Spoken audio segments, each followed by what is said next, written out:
Փափագում եմ ես թե գիշեր, թե զոր, այս խենդ աշխարհի աղաղակի մեջ լսել քո ձայնը շատ մեղմ ու հզոր։ Ճշմարտություն, սեր, լույս ու խնդություն եւ աստվածային մեծ իմաստություն ունես Տեր քո մեջ, որն էլ սիրով փոխանցում ես մեզ։ Նրան, ով փնտրի քեզնով կգտնի, նրան, ով խնդրի քեզնով կտրվի։ Դու հավերժական սեր ես, Տեր Աստված, մեղավորներիս համար մահացած ու երրորդ օրը հարություն առած։ Իմ ամենօրյա շփումը քեզ հետ տալիս է կյանքիս հույս, հավատ եւ սեր։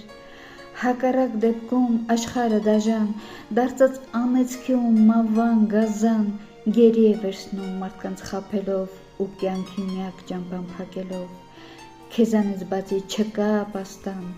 փոթորիկ է ողջ աշխարհում համային։ Ողորմա դու մեզ, Տեր իմ սիրելի, օգնիր չդառնանք մենք չարին գերի։